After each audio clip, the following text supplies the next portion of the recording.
All right, we're jumping right into one of the most powerful scenes in Lois Lowry's The Giver.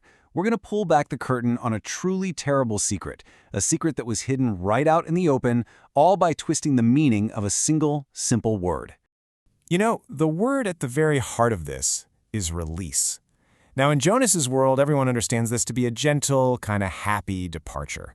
But what we're about to discover is that its real meaning, well, it's something else entirely. So, how does this all start? Well, it kicks off with our main character, Jonas, asking a totally innocent question.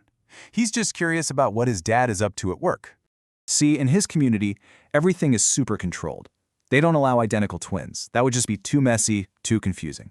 So one twin is always kept and nurtured, while the other is released. And Jonas, just like everybody else, has been raised to just accept that. Don't ask too many questions. And this is really the core of it, right? You've got this huge gap in understanding. On one hand, there's Jonas's idea of it all, a quiet little ceremony, his kind dad making a baby comfy. And on the other hand, you have the community's rule, a cold clinical procedure, a decision that comes down to nothing more than a few ounces on a scale. So, Jonas mentions he'd kind of like to see this ceremony, but he assumes it's off limits for kids, something super private. And he has no idea just how right and how terribly wrong he is about that. But here's the thing. The Giver reminds Jonas that being the new receiver in training comes with some serious perks. He has a special status. He can ask anyone any question he wants, and he can see anything he wants. Yeah, even the most private ceremonies are recorded, and he can watch them. And then the Giver just asks him, straight up. The question just hangs there for a second. Jonas hesitates, but his curiosity wins. He says yes. And it's so casual. The Giver just speaks into a device, requests the recording, and a screen in the room just turns on. And what does he see? It's not some big, fancy room. It's just a room. Windowless, plain, a little boring, honestly. Jonas is almost let down. There's absolutely nothing in this room that screams, something important is about to happen here. Okay, so now the recording starts, and we're seeing everything from Jonas's innocent point of view. He watches his own father walk into the room, the man he's only ever known as a kind and gentle nurturer.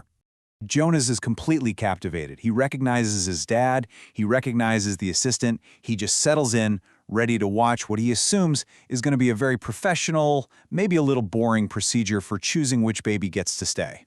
And the selection is just about as clinical as it gets. They weigh both babies. One is exactly 6 pounds, the other is 5 pounds 10 ounces. And just like that, the decision's made. The heavier baby is handed over to the assistant to be taken away, leaving the smaller one alone with Jonas's dad. And this part is just heartbreaking, really, because we can hear Jonas's thoughts. He hears his dad using that sweet, gentle voice he uses for Gabriel, the baby staying with their family. He even smiles to himself, thinking, okay, now he's going to get the baby all clean and comfy. But the Giver knows exactly what's coming, and he just cuts through Jonas's happy thoughts with this sharp, cold command. He's not just telling him to be quiet. He's telling him to bear witness to what's about to happen. So Jonas stops talking, and he waits, still just curious, for the ceremony to begin. But there is no ceremony. There's just a procedure. He watches his father open a cupboard and take out a syringe. Jonas winces, thinking it's just a shot. But then his dad very, very carefully finds a vein on the baby's forehead and slowly, methodically pushes the plunger. Jonas watches this tiny newborn squirm for just a second, let out a tiny cry, and then it just goes limp. Its life just stops.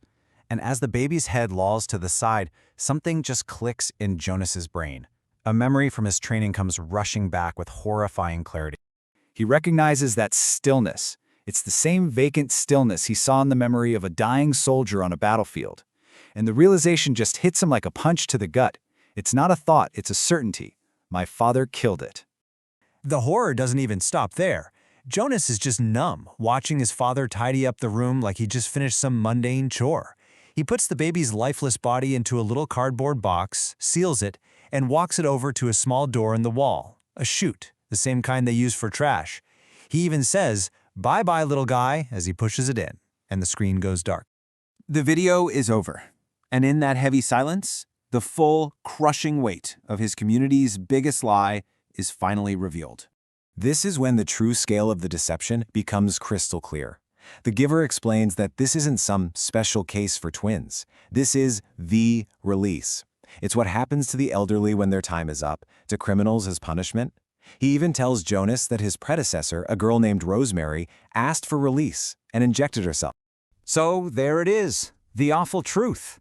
The word release, which everyone in the community believed was a happy send-off to a mysterious place called elsewhere, was a lie. It was a euphemism, a soft word designed to hide a cold, mandatory, clinical death. And for Jonas, this knowledge does more than just make him sad. It fundamentally breaks something inside of him. It rips apart everything he thought he knew about his family, his gentle father, his safe community. This one moment changes everything and sets him on the path for the rest of the story. And that's really what this scene makes us grapple with, isn't it? It shows us how language can be weaponized, how it can be twisted to control people by hiding a reality that's just too horrible to face. And it leaves us with a pretty heavy question. What is the real cost to a society and to each of us when a lie that comforting is finally torn away?